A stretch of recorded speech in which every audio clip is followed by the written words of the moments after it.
Kwatiddeko miliyoni 3 ng'omutonzi wakweddiza Ssaabasajja kwatiddeko miliyoni 3.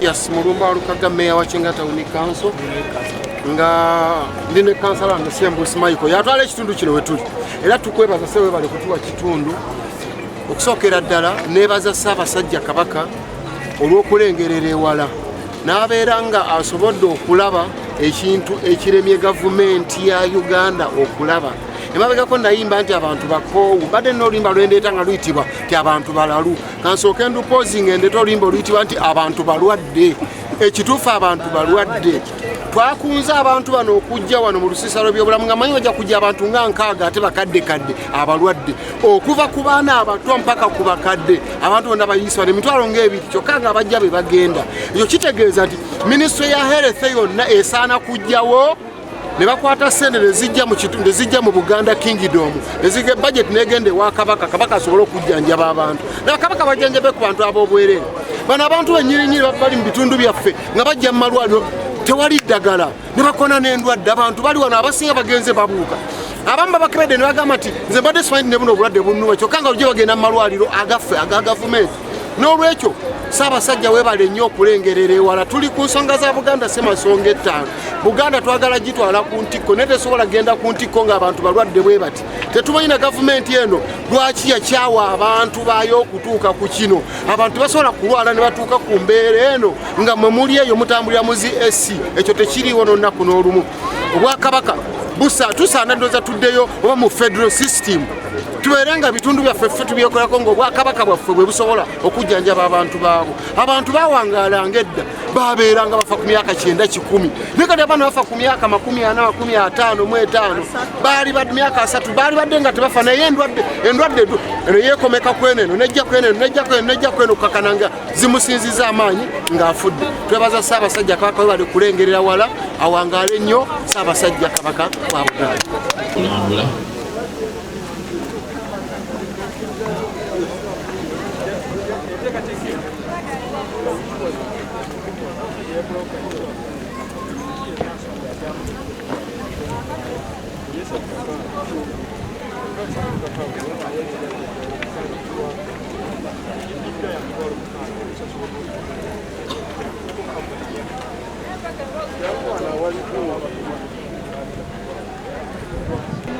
Bw'otunuulira obungi bw'abantu abali wano ekisooka be bantu abasinga okubeera obubi mu maka gaabwe naye ate be basinga n'okuvaamu omusolo kubanga omusolo oguddukanya gavumenti ya Uganda guliwa bajeti ya Uganda ey'obuwumbi triliyoni 72 ebyobulamu baabiwaako triliyoni 3 ate ku triliyoni 3 triliyoni 1.5 nesigala mu ministry headquarters 1.4 nezigenda wansi mu local government kwezo ebitundu 8 giba misaala gy'abasawo ebitundu 2 bagula mu kati bw'otunuulira Wakiso tetulina yadde eddwaliro erimu eriyitibwa hospital mu district ey'abantu obukadde obumu naye nga nawano mu town council ya Kyengera wokka bakwalifayiva okubeerawo eddwaliro erisukka ku Kiruddu oba Kawempe naye abantu obukadde bwonna tetulina ddwaliro nalimu Wakiso eriri ku mutendera gwa hospital kati bw'otunuulira budget eweebwa health n'ogikompeyalinga ku buwumbi obubiri jjo obwabadde ku Sande bakozesezza obuwumbi 2 okujaguza olunaku lwa 26 ekitegeeza ki si kugamba nti gavumenti ya Uganda njavu naye bye tusoosowazafu abali mu bukulembeze byawukana n'abatulebeeta buli kyonna ekirabika kati kijjayo olwatu lw'amakulu g'okuba nti Uganda yetakulembera mu nkola eya federo wakati Ssaabasajja Kabaka atasolooza musolo abantu bonna buno gwe badduukiridde okubajjanjaba tajja nabbamalawo naye tasolooza musolo omusolo gwe tujja mu bantu bonna bwe tukuŋŋanya ne gugenda ne gukola ebintu ebitayamba muntu wa bulijjo era singa otunuulira n'otunuulira omuwendo gwa ssente okugenda mu kugula mmotoka mu kusima defense waloze bayita kuga budget etatunulwamu n'olwekyo nze ndowooza nti kana akabonero katulabisizza mu njogera ya kaakati katulabisizza kubanga nga bwe mulaba ebitongole byonna weebiri naye tewali kitongole kya gavumenti nakimu ne disitulikiti bampandiikira bano nga baagala ambulensi muwakiso tulina ambulensi emu toyinza gijja ku health center yonna kubanga yeekola wonna okuwuliriza mukazi kyalemereddwa okuzaala ekajjansi ebuwambo emaya kati nomala ogijjayo nti ejje wano oba okoze kibi kyalumbe netebereza abantu obukadde obunana okuba na ambulensi emu kugamba ebyo byonna bitulabisa nze ndowooza bannayuganda buno bwe budde okulaba nti twetaagawo ekyo ekyukakyuka n'ekyenjawulo tusobole okukyusa ne mu ngeri gye tukulemberwamu abantu bakole ku nsonga zaabwe wasinga omusolo oguva muno ogenda ewa Ssaabasajja singa kati buli kimu tukirina kubanga yatufuddeko nga tetumuwa na musolo.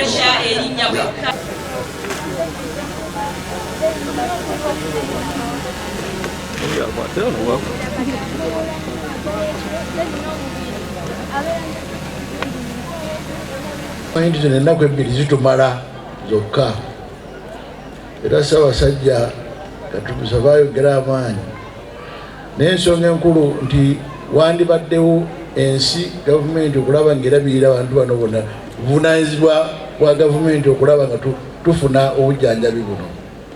Ssaabasajja yeebale nnyo era yeebalire ddala naye ndowooza yeyakira abantu waliwo ekibulawo gavumenti kyerina okukola okulaba kati singa twabadde enterezanga eno bano bandibadde batya abazze abangi bwe bati.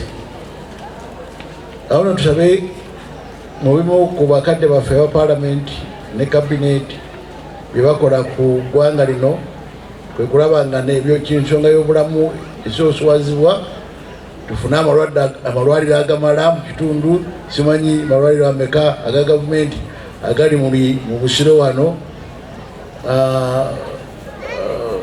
agandi badde gayamba abantu bano gana amalala malungi nnyo ag'ebitongole ag'ekereziya ag'ekkanisa ag'emizikiti Ssaabasajja naye obuvunaanyizibwa obukulu eri gavumenti okulaba nga abantu ab'ensi babeera balamu ate nga yensonga esinga obukulu nate ajja babuuza nti mulinawo ssente naye kyemmanyi bangi bagenda ne bagamba tugende tufe Katonda atusabire yensonga lwaki bangi bagenda mu bapasita oba mu basosoloti mutusabire kuba tetulina watujja kasente ate naffe oluusi netwewaga nti tusabira ate nga tumanyi nti Katonda yateekawo abakugu abantu sobola otujjanjaba.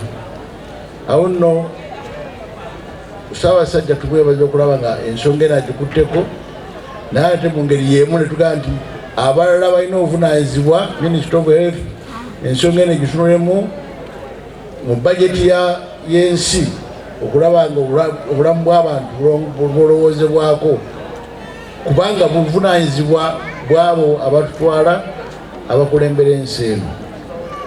Tusaba ate bayambeko ne kwaba malwaliro amalala agayambako okukendeeza ku byandibadde basabibwa okulemesa ebyandibalemesezza okujjanjaba abantu bakendeeze ku muwendo ogw'okusaba bafune okujjanjaba ng'eddagala basobola oddifuna n'okuligaba ku ssente ensaamusaamu n'omunaku naye asobole okuwona. Mu ngeri y'emu nkubira bannabuganda omulanga babeere n'ekisanga ekyaba Ssaabasajja Kabaka kubanga abantu bangi amalwaliro abalina obukugu ate nga bafuna obukugu bakozesa kulya ssente z'abalala basabirira muntu kulwala nti balwala ddi tufune kasente. Saagala kugamba nti ne funeral services bakola basabirira kufa kuba kufa kulina okubeerawo naye ate buli kalwadde konna konna olinagamba nti ako nkakolako naye atamanyi nti jangu nkuwonye bano atabula emmumba oligenda okulaba emmumba buli kintu ekiwonya emisota njoka pressure emmumba eno yesobola okuwonya buli kintu nga naye amanyi nti ddala yatadde mu bitakataka temuli kagenda kuwonya muntu n'omu naye olwokubanga omululu gube gw'essente abantu olina ateekawo kakiriniki talina bukugu oli atadde mu ddagala expired oli atadde mu kiki kubanga ekisa kyabula mu bantu. Twebaza Ssaabasajja Kabaka okulaba nga ffe atuwadde abakugu atugende ku bantu abatuufu. Abasawo bano bonna nabo ne beewaayo okujjanjaba mu byuma ebyetaagisa okubeerawo. Tuyinza tutya kusiima Ssaabasajja Kabaka bannaye tukupereko mu ngalo okulaba nga atufuddeko. Ate ne tusaba kuleba kumuwaana buwaanyi ne bekikwatako batwale ekyokulabirako kino ekituufu. Balekigamba nti oyo ate kati lwaki atuyingiridde mu mulimu, naye babeere nga basiima oba oliawo n'okumusaba amagezi nti gwe okikola otya okusobola okukunga abantu bwe batyo naffe tusobole okukola ensigo ekifaananako bwekyo.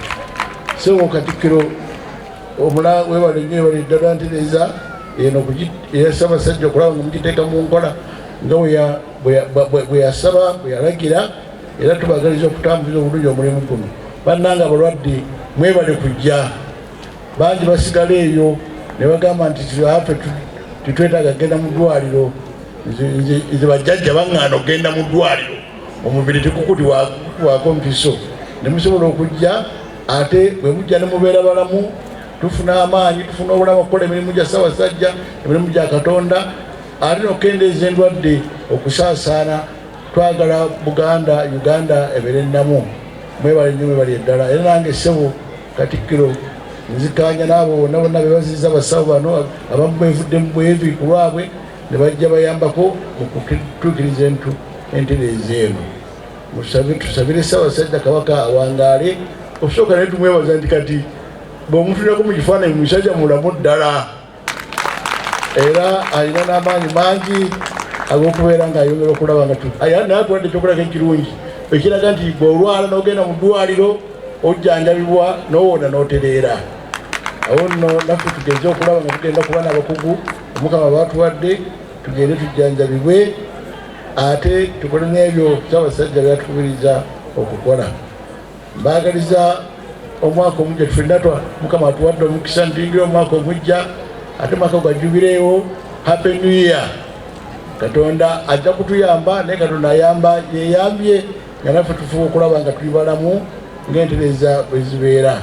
Abaana banatera okutandika okusoma, tubatwale mu masomero tusobole okufuna abasawo nga bano abakugu n'abalala batuyambako ku mirimu egy'enjawulo mu kulaakulanya n'okutombola eggwanga n'ensi. Mbaagaliza okutuula obulungi wano Musinyakanyike ne ttiimu ye bwe mubaako bye mwetaaga ebirala bye tusobola okuwa, kyemmanyi bajja kubiwa n'essanyu lingi nnyo. Mwegazaanye nga muli wano. Omukama abeere nammwe. Zino zaatandikira mu ssaza ly'e Buddu ku mbuga ya Pookino ku ntandikwa ya Museenene omwaka oguwedde. Abantu baali bangi nnyo abajjumbira olusiisiro olwo, era tulina kubuusabuusa nti bangi baaluganyulwamu.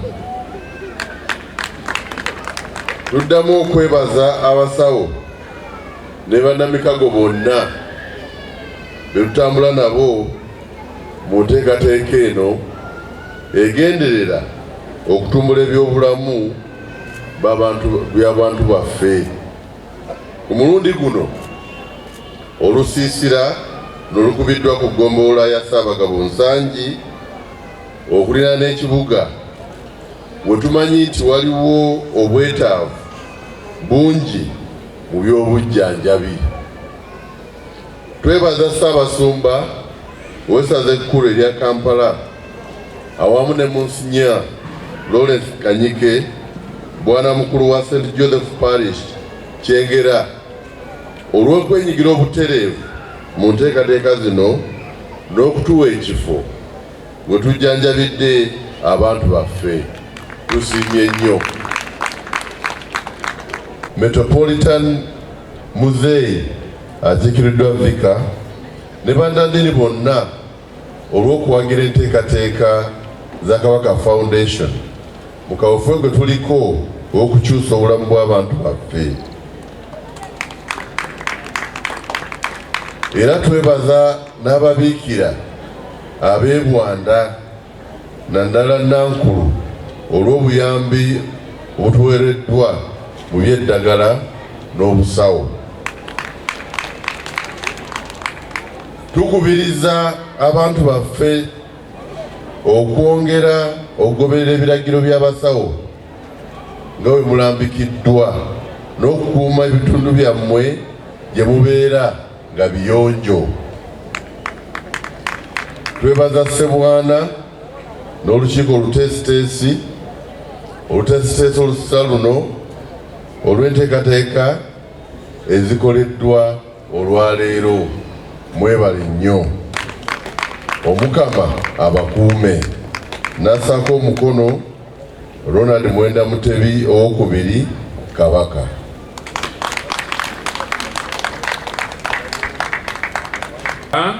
Ayagala abantu be mu Bwakabaka okubeera nga tuli balamu.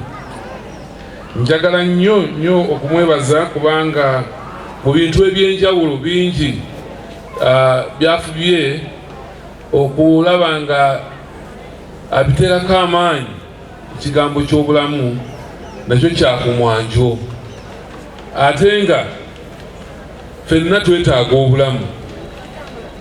Era mu buufu obwo ng'abakkiriza Yesu Kristo bwe yali yajja mu nsi muno, bwe tusoma Yokaana 10:10 agamba nti nze najja zibe n'obulamu ate zibe nabwo mu bungi era mu bujjuvu.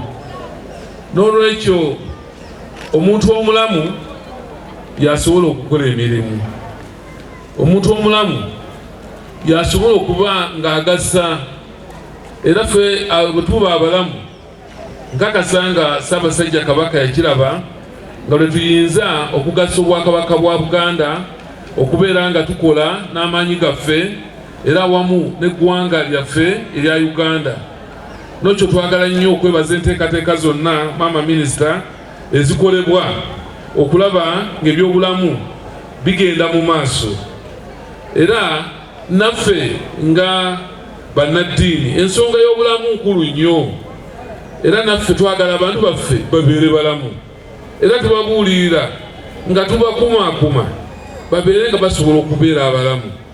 Twebaza nnyo Ssaabasajja Kabaka nga ssebo oba otutegeezezza nti tuteekeddwa okutambulira awamu naye ng'enteekateeka ze zonna zakola ng'ayagala ffe bannaddiini twongere okubeera nga naffe tutambulira wamu mu nteekateeka ezo abantu baffe basobole okubeera abalamu.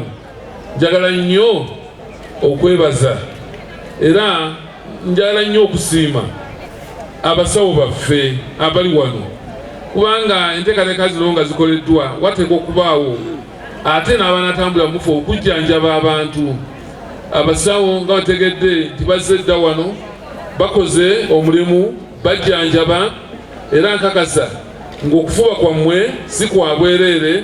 Bwe mujjanjaba abantu ba Ssaabasajja Kabaka bantu baffe ne babeera balamu, nammwe Katonda ayongera okubawa obulamu era n'okubasobozesa ate okutuukiriza obuweereza obwo obubayitiddwa. N'olwekyo mwebale nnyo, mwebale ddala n'abali emabega w'okuteekateeka wano ekifo kino era ne bannaffe essomero lino okubanga muguddewo enzigi. Ssebo twagala nnyo okwebaza Ssaabasumba ne tuba nga tusobola okutuula wano nga tetulina kweraliikirira kwonna. Twebazizza nnyo Katonda. N'olwekyo nga muzze okwekebeza era nga tuzze nga tunoonya bulamu, ekyo mukolere ddala bulungi. Ennaku zino abantu baffe bagenze banogoka. Ennaku zino tugenze tuziika abantu oli abetandiziise. Ogenda okulya omuntu mwabadde naye, ogenda obudde okuziba nti agenze n'owewunya kiki. Naye tutegedde nti waliwo endwadde, waliwo clots ezo zitutta abantu. Ennaku zino tuziyisa abawerako awamu ne bannaddiini. Ekigambo ky'okwekebeza singa yagenda ne yeekebeza oba oli awo yalibadde muki, yandibadde mulamu. Naye gwe twali tuziika era twaziise, naye gwe twaziise waliwo okusinza n'abeerawo bulungi nnyo bamaliriza okusinza kwali kwakujjukira kwebaza mirimu gy'abannaffe abaali bagenze nga budde mu bulamu buno. Kaakati bwe yamaliriza akawungeezi awo yenyenyanyamu katono genda okulaba ng'agudde wali ng'agamba ki kyafudde nga tumuziika, naye genda okuwulira nti erusi ziba kilotsi oluusi endwadde ebisuwa ginafuwa naki tetwekebeza ate tukebeza ebirala ebidduka bikeberezebwa bulungi nnyo bwe tutambulira bibeere biramu, naye ng'obulamu obwaffe abavuga ebidduka ebyo ate ffe oluusi tetukebedde bulamu bwaffe. Nolwekyo Ssaabasajja Kabaka bw'ateekawo olusiisira nga luno, maama w'ekitiibwa ow'ebyobulamu minisita ne Ssebo Katikkiro, enteekateeka eno eba ejja tugasa nnyo kubanga abantu baffe bagyetaaga, era nja nnyo kubeebaza mmwe abasobodde okujja, mwebale nnyo, mwebale ddala, era mweyongere okugenda wonna wekyetaagisiza. Togaa nti bw'okebera olwaleero biba biwedde, nedda, era weeyongere naddala abasawo baffe nga batulungamya. Mbagaliza ekiseera ekirungi, era twagala Katonda ayongere emikisa gye eri Ssaabasajja Kabaka nga atudde ku Namulondo ng'alamula Buganda. Tweyongere okukola emirimu gye nga tuli balamu, ate abalamu mu bujjuvu. Katonda abatuwere nnyo omukisa. Ssaabasajja Kabaka awangaale. Muganda wange Father Kazike Mishina Kazike wakuisha kitiibwa nga Eklezia nga oline banno nange mbeere ku abo abayanjudwa simbula bwewoza emyaka 3 tukana tusimbule ne mu kusimbula ng'omuntu omulala tagenda kusimbula nonese twagala okubwebaza nti atulagidde okusimbula naye ng'ayagala tukole ki tubeere balamu. N'olw'ensonga eyo twebaza nnyo omulimu gwakoze ogw'okujja okubeera nga ajjanjabe bantu be, ate era tusuubira nti abantu abazze wano enkuyanja ebadde wano era bakyajja bagenda kufunamu ekyokuyiga nti omuntu okuvayo okwekebeza obulwadde tekitegeeza nti olina kuba mulwadde okujja okukebera, naye wabula ojja bakukebere ate otegeezebwe, kubanga ebiseera ebisinga bagamba kansa asooka nakantu katono kaba ka Kristo katono mu mubiri naye kagenda kakula, naye akakansa kako kazuula nga kakyali ka Kristo kali akatono mu mubiri, weesingana nti osobola okubeera ng'otaasibwa. N'olw'ensonga eyo njagala okukubiriza bannabusiro mwenna okujja basobole okubeera nga babakebera. Guno omukisa gwa njawulo. Ssaabasajja Kabaka okuvayo naga ntotoola ssente zo weeteeke mutezi ntambula ojje bakukebere. N'olw'ensonga njagala